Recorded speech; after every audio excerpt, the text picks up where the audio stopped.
right. Okay. So no, wait. How should I say this? Oh, yeah. Okay. Okay. Take We love two. bloopers. Oh my God. Yeah. I'm a big blooper person. Don't worry. So are we. All right. So can you describe for us how your life has changed in the past 2 years?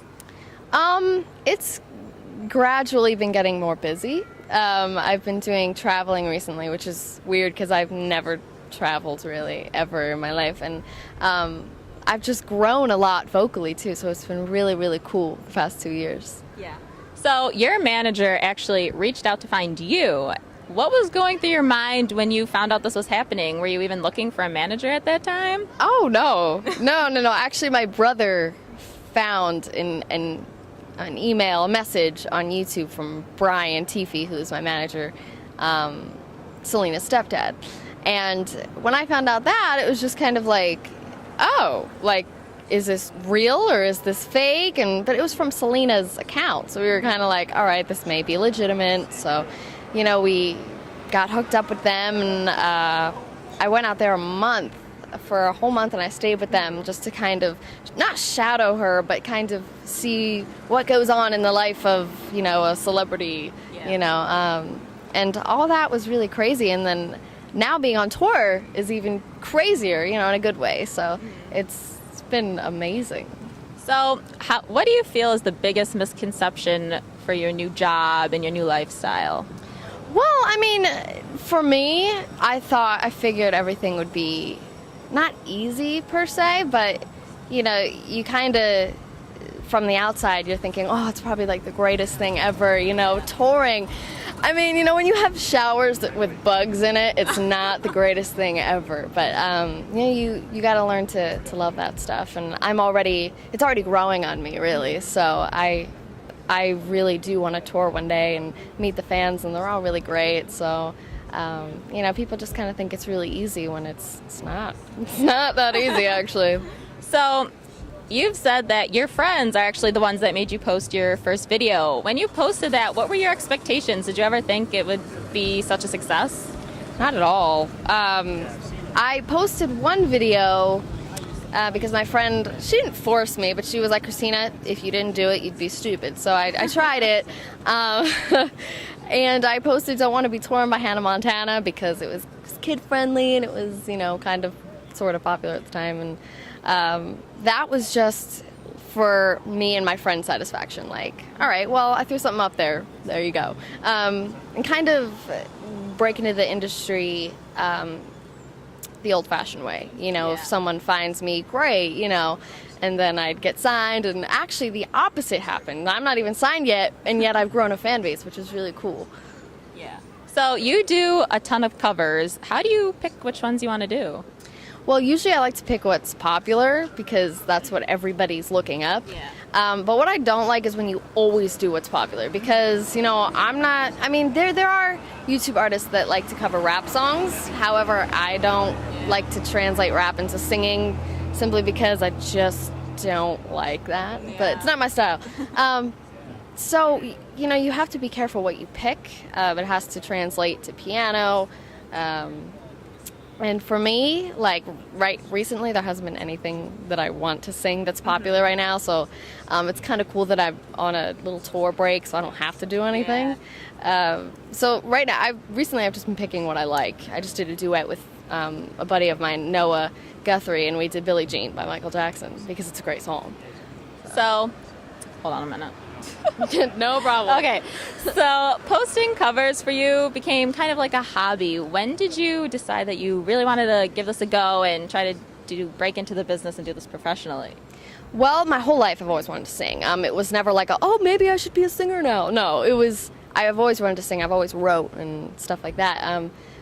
But posting videos, when I realized that I had a decent fan base growing, I realized maybe this is something I should keep up with because I don't want to let them down. And if they really believe in me, then why not give them more music and more videos? And they've only helped me get to where I am, which is absolutely insane. Yeah. So you're on tour right now. So yeah. Every night when you go on stage, what's the difference between performing your covers and then performing your original songs?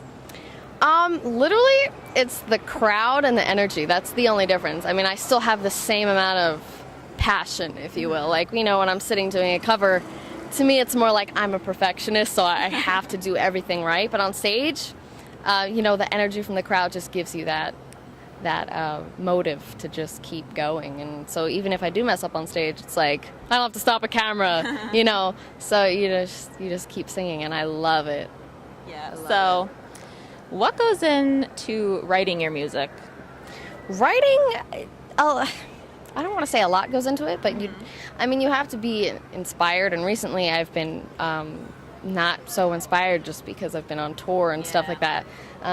But during the writing process with my album, when I was, you know, in the process of writing that, I was just so inspired by everything. You know, like things would just come to my head, and you know, since I was little, I'm a Christian, so I grew up writing a lot of worship songs and stuff like that. So I've definitely grown in writing. I would like to think that. So I'm kind of reaching to a different audience, because I do have like 12-year-old fans, and then I have like 18, 19-year-old fans too. Yeah. So you have to please both, so, you know, so. Yeah. So, hold on a minute. Wow, this is really bad. Oh no, I'm the worst. Okay. Don't even worry. So, what's it like touring with Selena Gomez and All-Star Weekend? It's really cool. First of all, because I've never thought I would be doing that. It's really cool. It's been fun. Selena's such a busy girl. She's just everywhere all the time. So she's very busy. I don't see a lot of her, but All-Star Weekend, they're just great guys. I grew up being friends with the guys, so it's kind of cool having them around.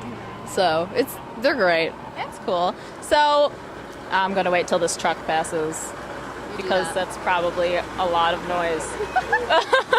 You can't hear. Oh, you're so okay. You can stop right in the middle. That's okay. Oh God. Well, Funny how he just decides to stop. Come on.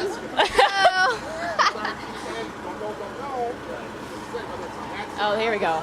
Okay. All right. Woo! Moving along. We're waiting for the truck. That's probably a good idea. Yeah. All right. Okay, cool. Oh my God. Okay. So, with her stepdad as your manager, when did Selena go from being this complete celebrity to someone more tangible that you could actually call your friend?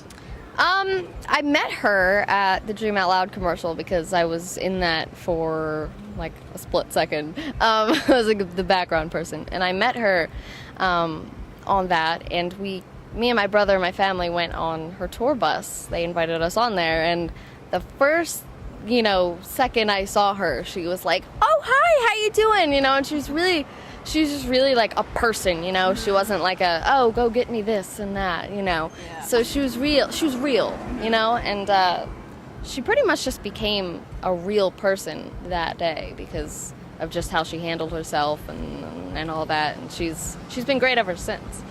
So. Okay. So finally, what advice could you give our Live Starring You viewers who aspire to have a career like yours?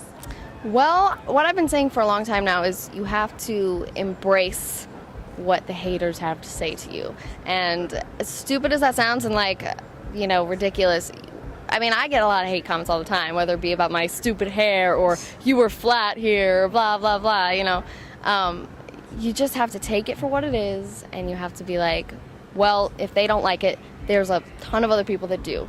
And even if you feel like you have more haters than you do fans, you just have to push through it, because there will be those people that are just gonna punch you in the face and, you know, hate on you. Yeah. But you just have to build a fan base, which is what I did. You know, I had a lot of haters at first, and that's what happens. You just grow from it, and you just have to embrace it and keep going. That's the point. All right. Well, we're done. Thank you. Thank you. Nice meeting you. Nice meeting you too. So.